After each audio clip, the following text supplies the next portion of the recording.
신약성경 요한복음 6장 1절에서 14절까지 말씀입니다.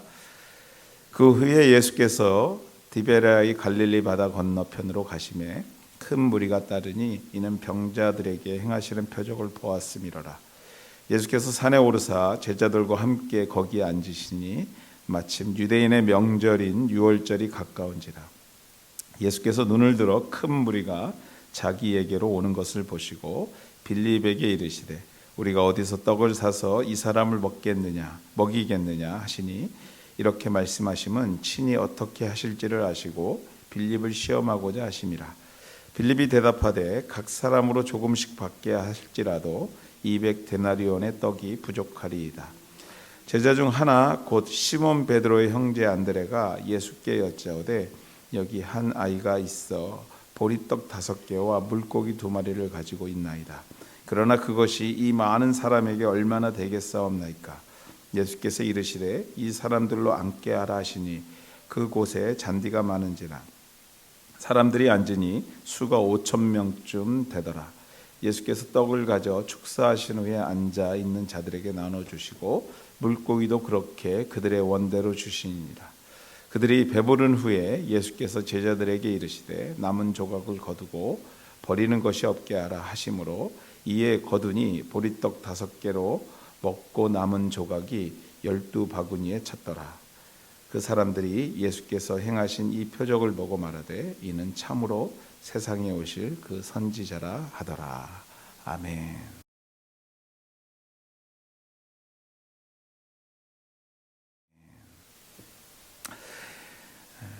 저희가 요한복음 계속해서 말씀 나누고 있는데 오늘 23번째 시간 그들의 원대로라는 제목 가지고 여러분과 함께 말씀 나누기를 원합니다. 유대인들의 위협과 협박에 굴하지 않고 내가 하나님의 아들 예수, 그 예수인 것을, 그것은 변하지 않는 진리인 것을, 또 그 변하지 않는 진리가 아니고서는 아버지께로 올 수 없음을 예수님께서 지난 5장을 통해서 아주 강력하게 그들과 맞서 대적하면서 말씀을 전하십니다. 그러나 그들은 여전히 예수님이 하나님의 아들인 것을, 예수님이 하나님인 것을 믿지 않습니다. 아니, 믿지 않을 뿐만 아니라 믿을 의지가 없었습니다. 그들은 예수 자체가 싫었던 사람들이기 때문에 그렇습니다. 그럼에도 수많은 사람들이요, 5장에서 우리가 읽었듯이 38년 된 병자를 고치신 예수를 따르기 시작했고요. 오늘 우리가 읽은 2절 말씀에 이런 기록이 있습니다. 큰 무리가 따르니 이는 병자들에게 행하시는 표적을 보았음이로라. 무슨 말입니까? 그들은 핍박하고 그 권력자들, 바리새인들, 또 유대의 제사장들 모두들이 그들을 핍박하고 예수를 핍박하였지만 예수님께서 병자들을 낫게 하시고 이적을 베푸시는 것을 사람들이 봄을 통해서 그들이 더욱더 예수를 쫓기 시작했던 것이에요.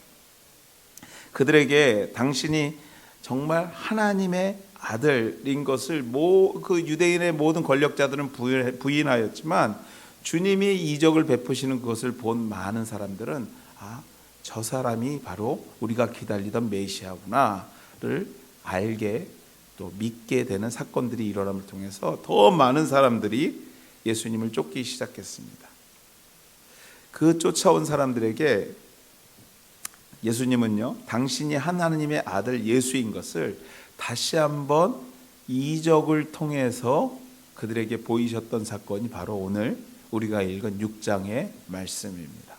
흔하게 우리가 오병이어의 기적이라고 말하는 사건입니다. 우리가 너무나 많이 듣고 교회 다녔던 사람들 뿐만 아니라 세상 사람들 또한도 이 오병이어의 기적에 대해서는 대부분 대충은 알고 있을 정도로 유명한 사건인 것이죠. 오늘 이 말씀 가지고 여러분과 좀 나누기를 원하는데요. 우리가 사는 오늘은요, 어떻게 보면 문제와 문제를 푸는 사람들이 세상이라고, 그러니까 문제와 문제를 푸는 사람들이 함께 살아가는 세상이라고 말해도 틀리지 않는 세상을 살고 있습니다. 세상의 많은 것들이 우리에게 문제를 냅니다. 우리는 그것 때문에 고민도 하고요, 근심합니다. 때로는 이 문제에 걸려서 풀지 못해서 좌절하고 낙심하고 괴로워할 때도 있지만, 때로는 이 문제를 잘 풀었기 때문에 뭐라 말할 수 없는 기쁨도 경험하는 것이 우리의 인생이라고 말해도 틀리지 않을 것입니다. 최근에 우리 아이가 이제 소위 말하는 대학의 프레시맨이 되었는데요. 둘째가 시험 때인 것을 봤어요. 제가 봤을 때는 뭐 나름대로 열심히 한다고 하지만 별로 열심히 하는 것 같지도 않으면서도 고민을 그렇게 해요. 이 시험을 어떻게 풀지 막 그러고 날마다 고민만 하는 것 같아요.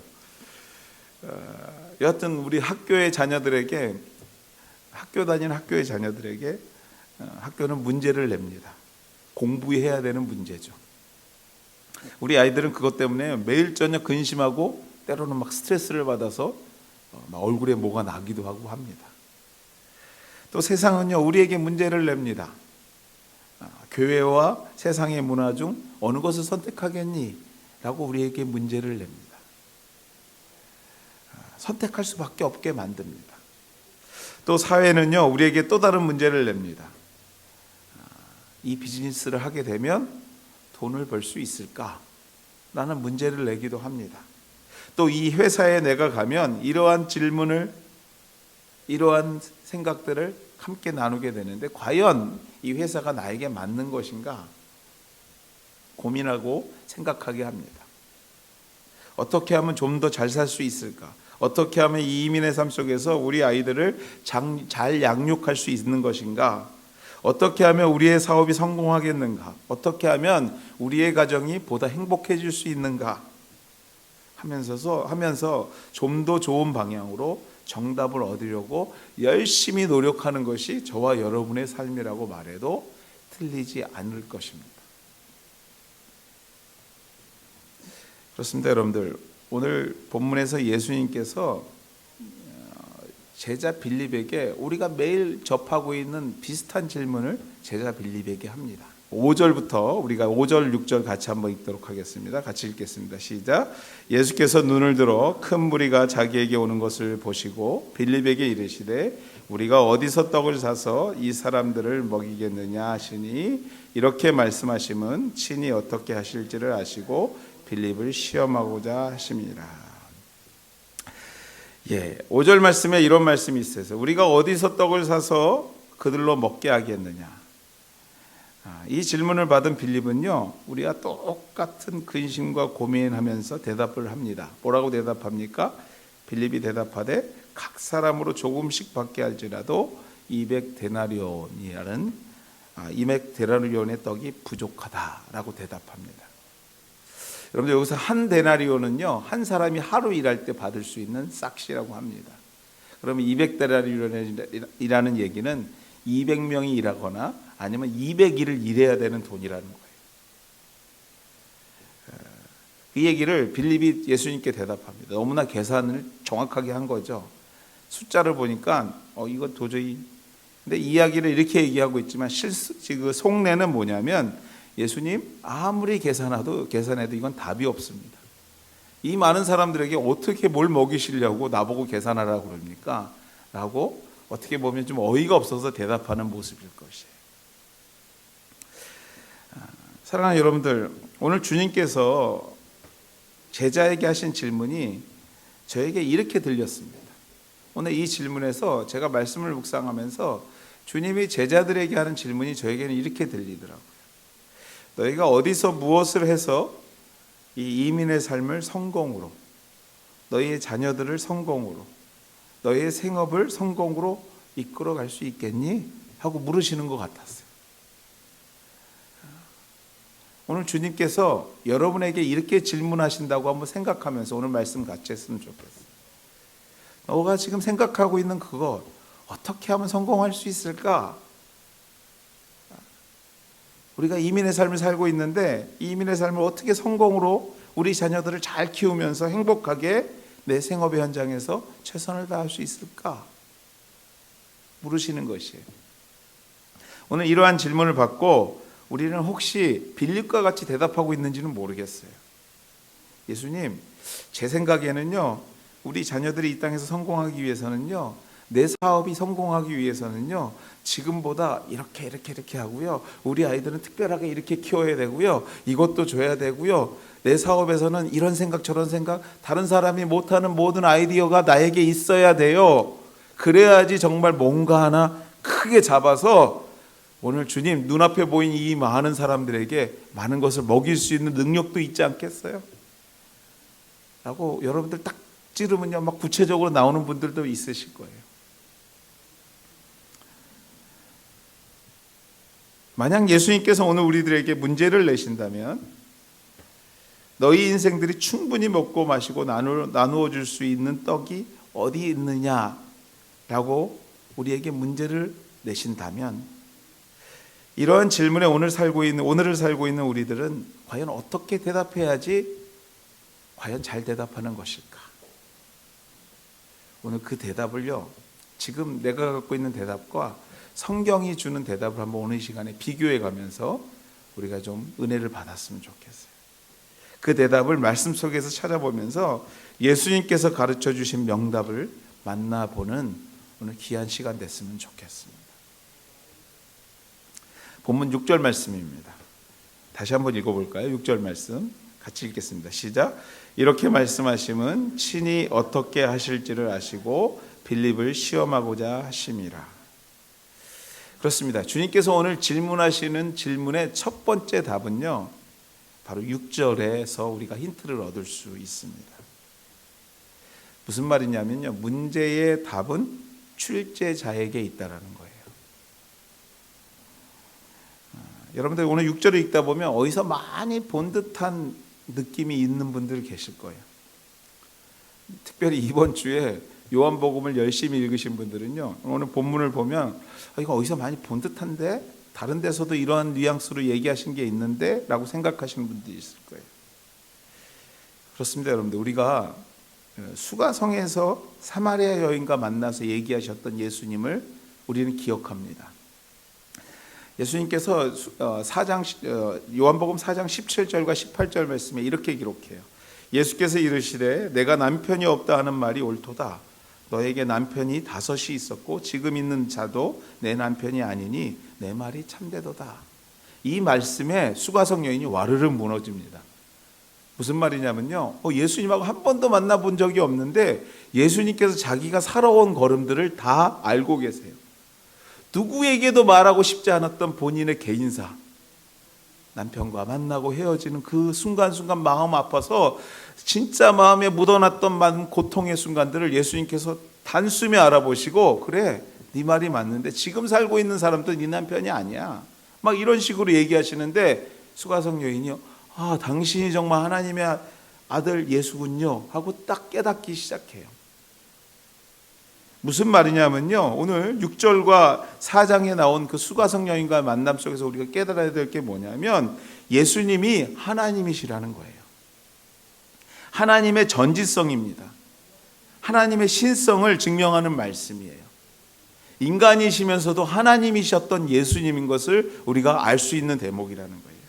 예수님이 하나님이시라는 것이죠. 그분이 이 땅 위에 오셨고 당신의 백성들을 위하여 사역하는 가운데 한 인생을 구원하고자 한 인생을 당신의 제자로 삼고자 저와 여러분의 삶 가운데서 살아계신 하나님을 경험하게 하고자 나타내시는 전지성, 신성을 우리가 볼 수 있다는 것이에요.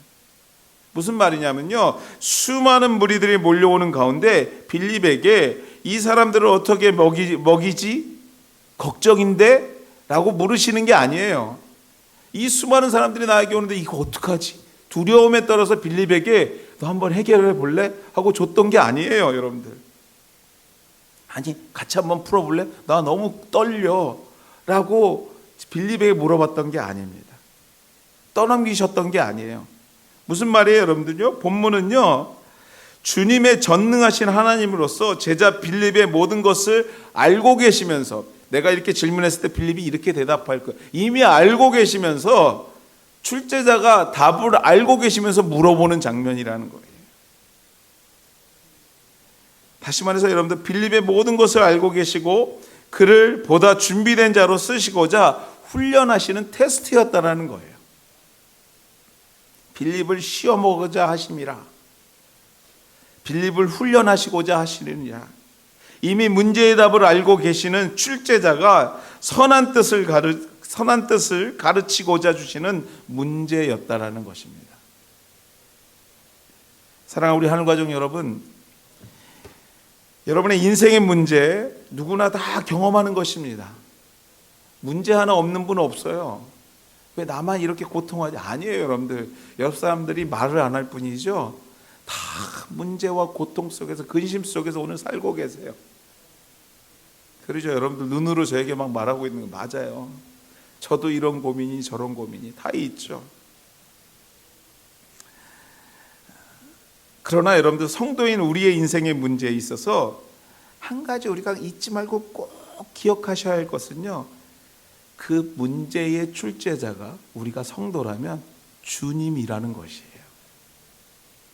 여러분에게 오늘 문제를 던져주시는 분이 세상인 것 같고 우리 상사인 것 같고 우리 자녀가 나를 괴롭히는 것 같지만 아니에요, 여러분들. 성도의 문제는요, 주님께서 주시는 거예요. 믿습니까, 여러분들? 여기서부터 여러분들 문제의 실마리를 풀어 가셔야 돼요. 그 문제의 출제자가 우리 주님이시며 그분은 우리가 어떻게 할 것인가까지도 알고 계시며 좀 더 나은 당신의 백성의 훈련을 위하여서 주시는 문제인 것을, 그 문제의 답을 주님은 알고 있음을 믿어야 될 줄 믿습니다. 골탕 먹이려고 주시는 게 아니라는 거예요. 그래 너 한번 당해봐 하고 주시는 것이 아니라는 거예요. 오늘 여러분에게 주시는 문제들은요, 주님은 이미 여러분이 어떻게 할 것까지도 알고 계세요. 그러면서 그 가운데서 훈련하시기를 원하시는 거예요. 보다 나은 성숙된 성도로, 보다 나은 하나님의 백성을 만드시기 원하시는 하나님의 마음이 여러분이 닥치고 있는 그 문제 속에 있다는 것을 기억하셔야 돼요. 거기서부터 문제를 풀기 시작하셔야 됩니다. 그러므로 문제 가운데 우리가 가장 먼저 찾고 구해야 될 것은 뭐냐면요, 바로 출제자인 주님을 찾고 그분께 답을 구해야 될 줄 믿습니다. 아멘? 문제 낸 사람이 문제의 답을 할 거 아니에요. 어디 가서 여러분들 찾고 계세요? 여러분들 아세요? 고민도 그 후에요. 여러분들 인맥을 찾는 것도 그 후의 문제예요. 문제 앞에서 어떡하지? 아니에요, 여러분들. 먼저 누구를 찾아야 돼요, 여러분들? 출제자를 만나셔야 돼요. 우리의 자녀 문제, 우리 생업의 문제, 우리 직장의 문제, 여러분의 소망의 문제, 만약에 여러분들이 지금 문제 앞에 직면하고 계시다면, 그리고 여러분이 하나님의 백성인 것을 확신하신다면, 그 문제에 풀기 위해서는요, 누구를 먼저 만나야 된다고요? 주님을 만나셔야 돼요. 주님을 만나시는 게 먼저예요. 출제자의 마음을 느끼셔야지 그 다음부터 여러분들 방향이 정해지는 거예요. 고민, 그 누구 만나 인맥 다 필요 없습니다. 하나님을 만나는 것, 예수님께 그 답을 구하는 것, 그것이 필요한 것입니다. 사랑하는 여러분들, 그래서 성도는요, 기도보다 앞서면 안 돼요. 그래서 성도는요, 예배보다 앞서면 안 됩니다. 성도는 그래서 말씀 묵상보다 뭔가를 결정하는 것이 앞서면 안 돼요. 내가 하나님의 사람이라면, 하나님의 은혜 가운데 우리가 살고 있는 것을 확신한다면, 여러분들이 순간순간 닥치는 모든 문제 앞에서 하나님의 은혜를 구할 줄 알아야 돼요. 하나님, 내가 두렵습니다. 하나님, 내가 정말 고통스럽습니다. 하나님, 내가 이걸 어떻게 해야 될지 잘 모르겠습니다. 깊이 주님을 만나려고 묵상하는 가운데 그때부터 그 문제가 풀리기 시작하는 것이에요. 예수님이요, 골고다 언덕에서 고난받기 직전에 주님께서 제자들, 그 수제자 둘을 데리고 기도하러 가세요. 그 기도 제목이 뭔지 아세요? 하나님, 가능하면 이 고난의 잔을 나에게서 옮겨달라는 거였어요. 예수님도 두려웠던 거예요, 인간적으로. 깊이 기도하는데 정말 성경에서 뭐라고요? 땀방울이 핏방울로 변할 정도로 주님 옆에 기도했대요. 그 순간에 뭘 깨달아요? 내가 가야 될 길이 이 길이구나. 그럼에도 불구하고 내가 가야 될 길이면 가겠습니다. 응답을 받습니다. 여러분들 그것에서 힌트를 얻을 줄 알아야 돼요. 문제 앞에서 우리가 뭘 하고 있는지 모르겠어요. 날마다 한숨 퍽퍽 쉬고 날마다 그 사람을 만나면 해결될까? 아니 그 사람을 만나서 이렇게 하면 해결될까? 이런 생각을 나누면 아니에요. 여러분들, 우리가 성도라면 주님께서 나에게 오늘도 나의 인생의 주인인 것을 확신한다면 모든 문제에 앞서서 우리가 집중해야 될 것은 오직 주님밖에 없습니다. 그분이 알고 주시는 문제예요. 그걸 확신하셔야 돼요. 출제자를 만나는 것이 정답에 가장 가까워지는 길인 줄 믿습니다.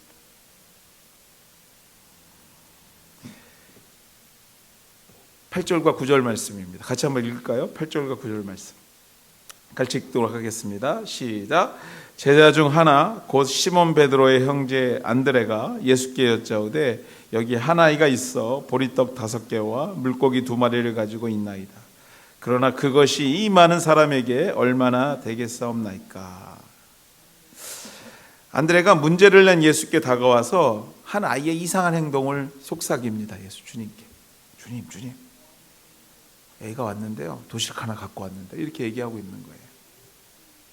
자신의 도시락을 가져왔다라는 것이죠. 그것도요, 떡 5개와 물고기 2마리. 2마리밖에 들지 않는 도시락을 갖고 옵니다.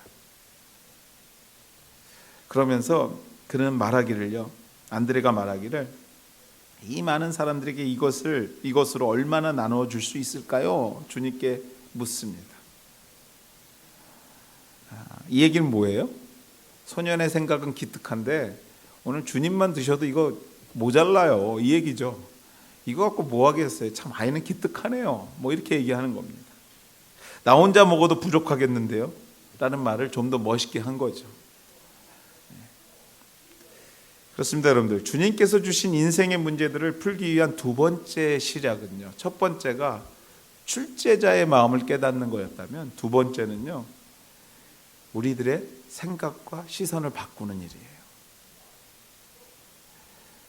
제자 안드레와 같은 극히 일반적인 시각에서 벗어나야 된다는 거예요. 아니, 일반적이고 정답이에요. 상식적이죠. 도시락 하나 갖고 와가지고 5,000명 이 앞에 모인 숫자를, 여러분들 제가 오늘 이 자리에 도시락 하나 갖고 와서 오늘 예배 끝나고 요거 나눠 먹읍시다 하면 여러분들 뭐라고 그러시겠어요? 우리 목사님이 안 그래도 좀 그런데 자꾸 정신줄을 놓나? 뭐 이렇게 생각하실 수도 있지 않겠어요? 그게 일반적인데, 믿음은요, 일반적인 생각에서 벗어나는 노력을 하는 것이에요. 다시 말해서 이것 가지고 되겠냐의 시선에서 아니요, 이것 가지고 됩니다의 생각을 갖는 겁니다. 이 생각으로 변화되는 것이 믿음의 훈련이에요. 보리떡 5개와 물고기 2마리를 보면서 예수님은요, 5,000명을 먹이실 상상을 하고 계시다면, 생각을 하고 계시다면, 함께한 제자들은요, 단지 5개와 떡 5개와 2마리의 물고기로 먹일 수 있는 사람들을 생각하고 있다라는 그 큰 생각의 차이를 우리가 볼 수 있어야 된다는 거예요. 앞서도 말씀드렸지만 제자들의 시선이 일반적이고 합리적인 생각은 맞습니다. 그러나 오늘 주님께서 말씀을 통해서 저와 여러분에게 전하고 싶은 말씀은요, 제자들의 시선이 아니에요. 당신의 시선, 예수님의 시선, 믿음의 시선을 오늘 말하고 싶은 거예요. 생각을 말하고 싶으신 거예요. 현시은은 암울한 것을 보면서 암울해, 이거는 아무나 할 수 있는 일이라는 거예요. 고민 앞에서 정말 고민하고 근심하는 거, 그건 누구나 할 수 있는 거고 상식적인 것이에요. 그러나 여러분들, 현실은 암울하지만 그 속에서 가능성을 볼 수 있는 예수의 눈, 현실은 보리떡 5개와 물고기 2마리일지 모르지만 그곳에서 함께 하시는 예수를 볼 수 있는 믿음의 눈을 갖기를 오늘도 원하고 계시는 줄 믿습니다.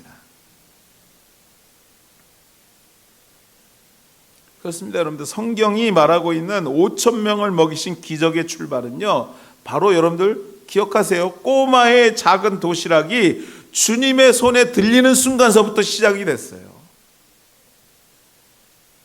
뭐라고요, 여러분들? 꼬마의 작은 도시락이요, 주님의 손에 들리는 순간서부터 완전히 상황은 180도 바뀌기 시작했다라는 거예요.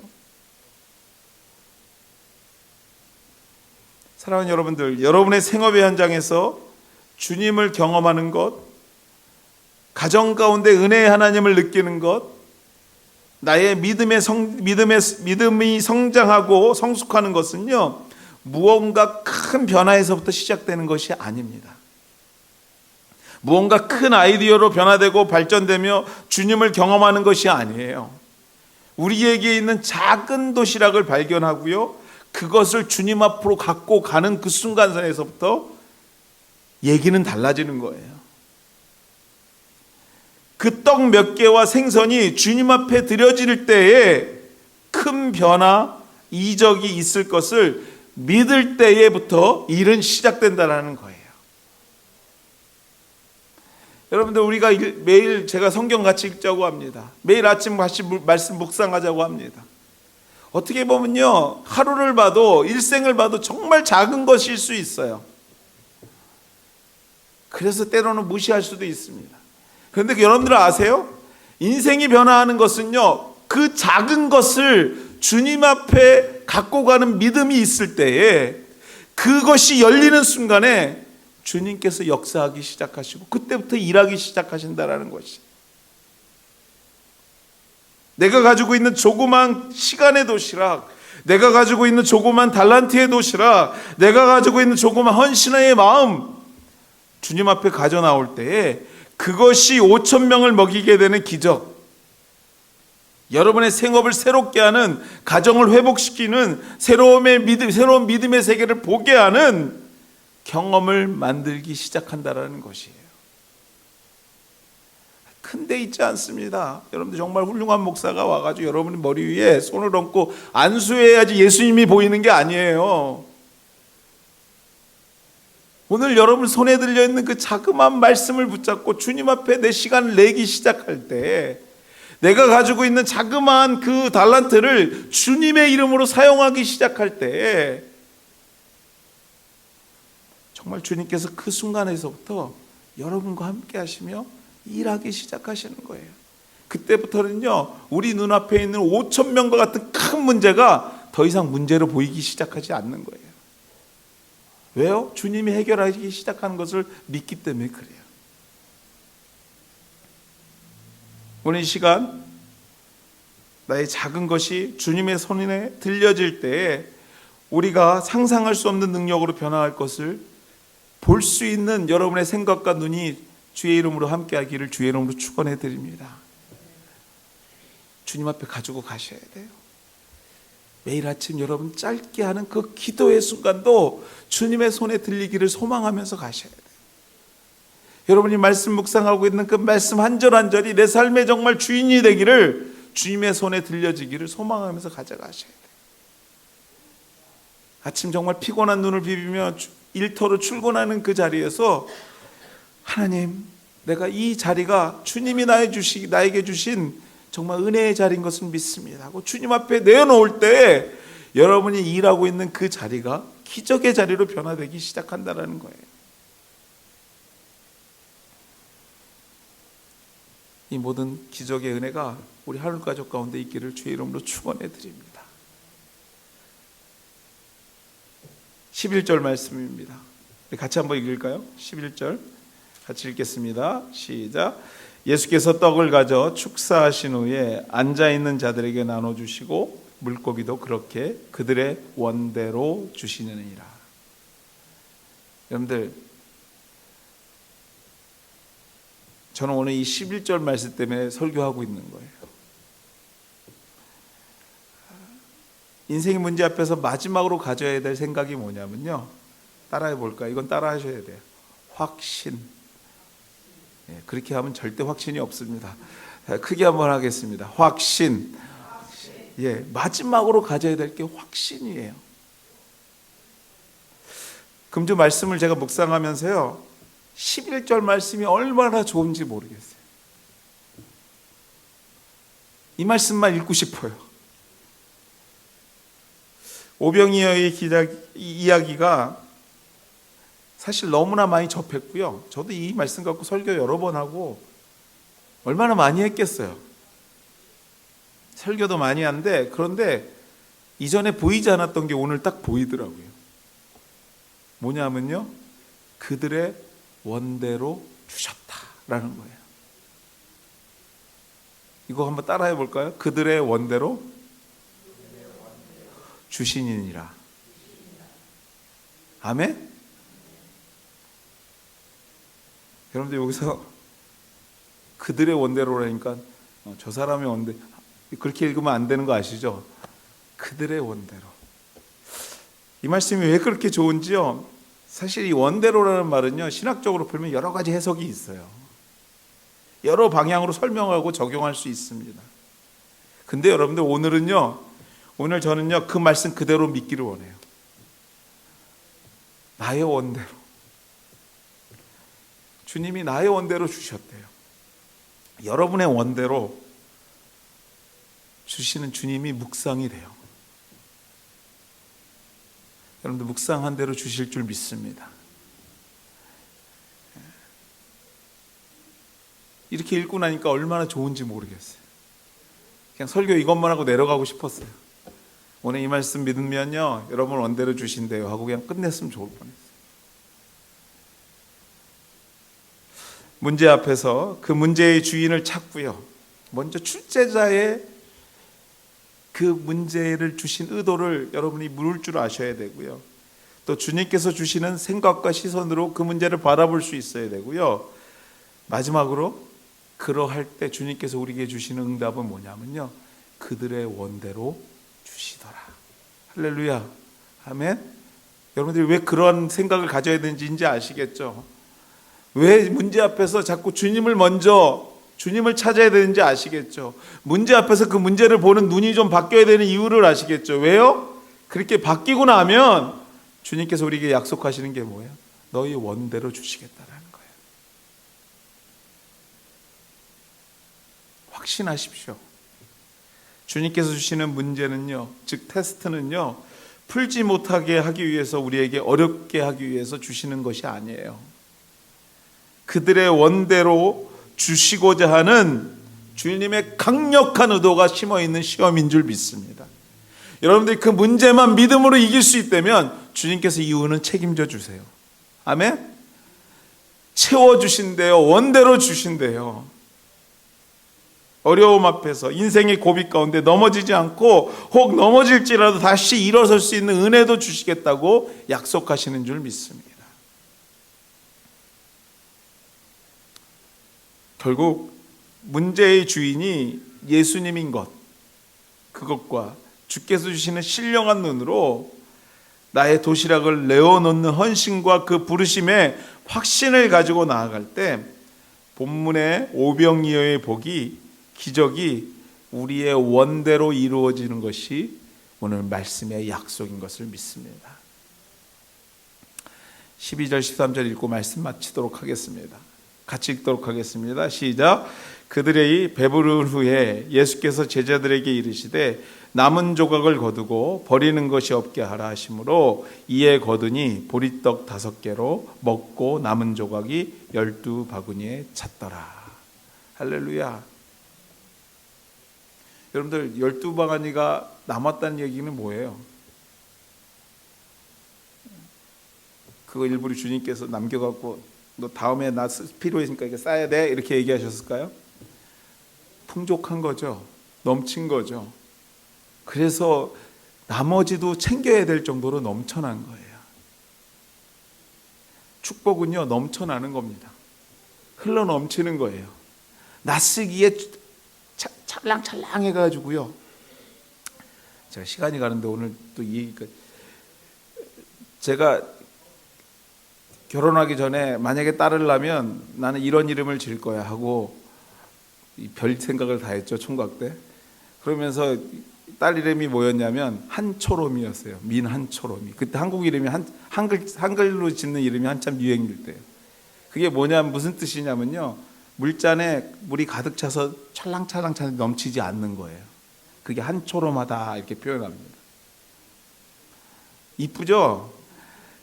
근데 별로 안 좋은 얘기예요, 여러분들. 정말 복은요, 나만 필요해서 찰랑찰랑 차는 게 아니라 넘쳐야 돼요. 할렐루야? 그게 진짜 복이에요. 넘치셔야 돼요. 12광주리가 12부대가 남아야 돼요. 여러분만 먹고 살려고 이 땅에 주신 거 아니에요, 여러분들. 여러분들의 은혜로 주변이 넘쳐 흘러서 적시기를 원하시는 것이 우리 주님의 마음이에요. 그래서 여러분들 닥치는 문제 앞에서 믿음으로 잘 해결하실 필요가 있어요. 12광주리를 남기는 은혜가 우리 가운데 있어야 돼요. 그 은혜가 저와 여러분에게 하늘 가족 가운데 넘쳐나기를 주의 이름으로 소망하고 축원해 드립니다. 이번 한 주간 여러분들 여러 가지 문제 앞에서 이제 해결해야 될 일들이 있으실 거예요. 믿음 잃지 않기를 주의 이름으로 다시 한번 소망하며 축원해 드립니다. 같이 한번 기도하시겠습니다. 이 시간에 한번 기도하시겠는데요. 그들의 원대로 주시느니라. 그들의 원대로 주시느니라. 하나님께서 우리에게 약속하십니다. 믿음의 눈으로 생각으로 문제 앞에 섰을 때 나의 자그마한 것을 주님 앞에 내어놓는 자들에게 그들의 원대로, 우리의 원대로, 나의 원대로 주시고자 약속하시는 주님을 이 한 주간 만나기를 소망합니다. 하나님 인도하여 주시옵소서. 하나님 함께하여 주시옵소서. 우리 소리내서 같이 한번 기도하도록 하겠습니다. 같이 기도하시겠습니다. 하나님 감사합니다. 굶주린 자들에게 넉넉함으로 채우셨던 우리 주님, 굶주린 문제 앞에서 정말 놀라웠게 해결하셨던 우리 주님, 오늘도 우리의 문제를 주님 앞에 내려놓습니다. 우리가 주의 백성이기에, 주의 자녀이기에 아버지 앞에 우리의 문제를 내려놓습니다.